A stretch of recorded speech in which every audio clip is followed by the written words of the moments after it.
Guys तो अभी हम आए कृष्ण भगवान के मंदिर और मैं और मेरा फ्रेंड आए। तो क्या बोलना चाहते हो? जय कृष्ण भगवान, जय बजरंगबली। और पहुंच गए। भगवान सबकी मनोकामना पूरी करे हनुमान दादा। और आप देख सकते हो यहाँ शुरुआत हमसे करे, थोड़ा अभी डाउन पे चल रहे हैं तो शुरुआत हमसे ही करे। तो अभी जाते हैं और दर्शन करते हैं और आपको भी पॉसिबल होगा तो आपको भी दर्शन कराएंगे। तो फाइनली अभी हम पहुंच गए।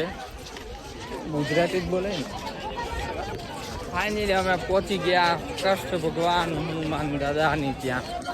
અને જોઈ શકો છો તમે ભાઈ પાસ ટ્રાફિક દેખ सकते हो।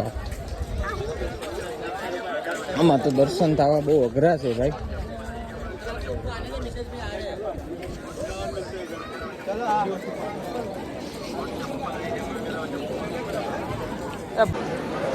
गाइस तो पहुंच गए फाइनली दर्शन करने। तो अभी हम करते हैं कष्टबंधन देव के दर्शन।